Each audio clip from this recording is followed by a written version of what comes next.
Hey guys, welcome back.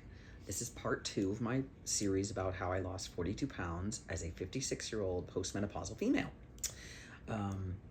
As usual, and yes, we have to do it every single video until I learn how to edit. You get to listen to me read my disclaimer. Yes, we're doing it on paper again. Picture it in Darth Vader's voice, because May the 4th be with you. It's May 4th. Here, you ready? Here we go. The information provided in this content is for educational and informational purposes only and is not intended as medical advice, diagnosis, or treatment. While the content is created by a registered nurse and is based on clinical knowledge and experience, it should not be used as a substitute for professional medical advice from a licensed physician or other qualified healthcare provider. Always seek the guidance of your healthcare provider with any questions you may have regarding a medical condition, symptoms, medications, or treatment plans. Never disregard professional medical advice or delay seeking care because of something you have read, heard, or viewed here. Do your own research. Individual health needs and responses to treatments may widely vary. What may be appropriate for one person might not be appropriate for another. This content does not establish a nurse-patient relationship between us and does not replace individualized care. If you are experiencing medical emergency, call 911, seek medical attention, blah, blah, blah. By using this content, you acknowledge that the creator assumes no responsibility or liability for any outcomes related to the use or misuse of the information provided. Cece did a number on our page. Yeah, she's a destructive little beast. All right, so we're ready to start. We've made the commitment. We've purchased the app. We've done the research. Now we have to go into the fridge. I should insert a meme here about somebody going to a fridge and then doing this thing. Yeah, that's how I felt about my fridge when I finally committed to this whole thing. So when you go into the fridge and you know you're going to have to make some drastic changes, you look at what's there. You're going to see everything you love. The fats, the sugars, the proteins that you do like. Then you have to check, is that the right protein? Should I be eating that protein? Do the research, develop the list, cull everything that is not what you want to put on your diet. So there was a lot in there that I knew I needed to get rid of, and I was not going to waste. I wasn't just going to chuck it into the garbage bin. That's not cool. It's not ecologically nice. It doesn't, honor the commitment of whatever it is that produced it. So I gave away as much as I could to my neighbors, and I ate the things that I loved because I knew it was going to probably be the last time I would get to until I reached a point where I was happy with what I was doing and that I'd lost the weight I wanted to and that cheating was permissible. So I gave away a lot of stuff. I ate what I loved, got rid of it that way, went into the mouth hole and then into the belly hole and became part of the more of the weight. Just commit to it. Just commit to it. Enjoy it. And then once that was done, I got my diet pulled together. Now, I did a lot of research online, and I knew that I wanted to stick with meats, no vegetables on carnivore, none, zero, zip, zilch, none, N-U-N, none. You are eating meat, fat, and protein, and very few carbs, and yeah, it's like bacon and eggs. I mean, just start thinking bacon and eggs. What do I love? I love bacon and eggs, so I got myself bacon and eggs. Now, before I made the change to the shrimp, shellfish, Alaskan wild-caught salmon, I was eating beef, pork, lamb, didn't matter. If it crawled, walked, swam, or flew, it was going in my face. And we'll talk about the inflammatory nature of certain proteins against certain other proteins. I'm not going to go into that right now. But I will say this. I am extremely critical about the American meat market. Meat market meaning how the animals are raised, where they're raised, what they're fed. Are they exercised? Do they ever see sunlight? Has this animal ever eaten a blade of grass? Has it ever eaten a bug? I just think the American meat system is horrifyingly inhumane, and I refuse to promote it, eat it, nothing. As you guys already know, my husband's Japanese, and we eat primarily Japanese meats of any kind, form, or persuasion. They're going to be cleaner, more humanely raised, sacked, produced, and just it gives you an overall better feel that the animal was actually honored for its sacrifice to you. So I eat only Japanese eggs. I eat only Japanese meat, period. Fish.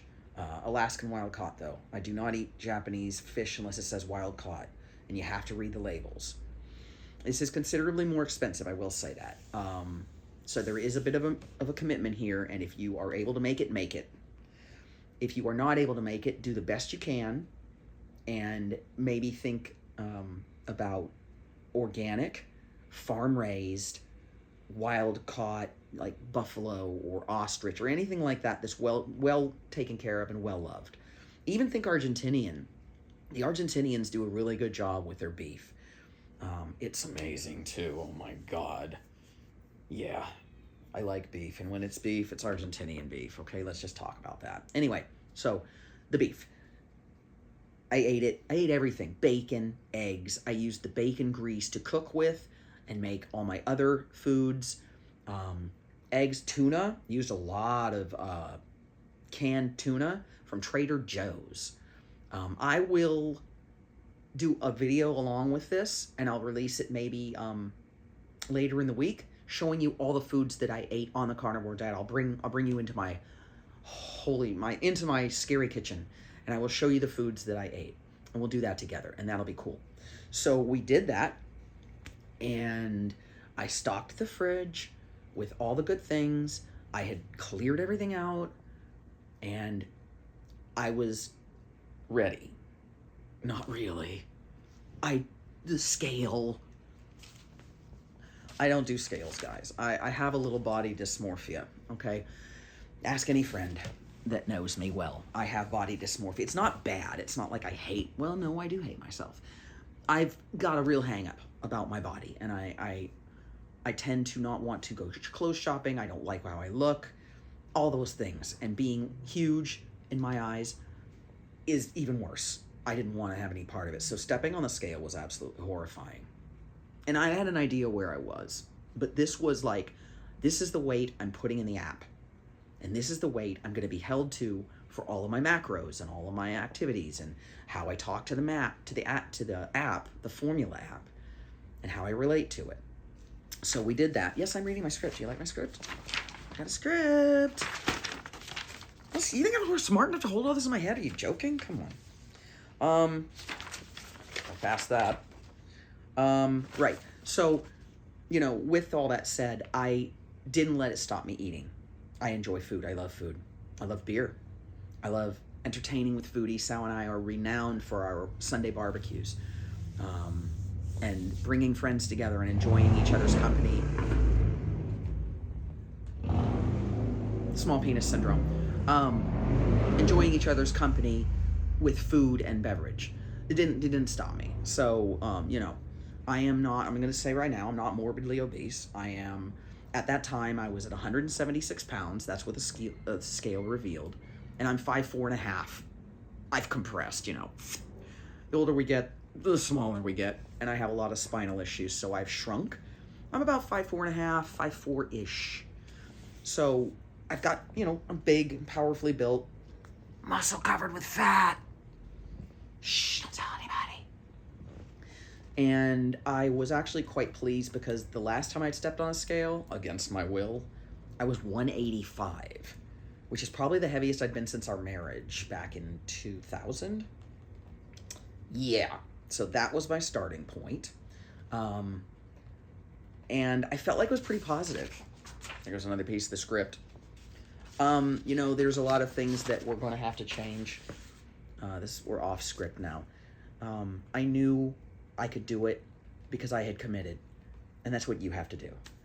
We talked about it in the previous video.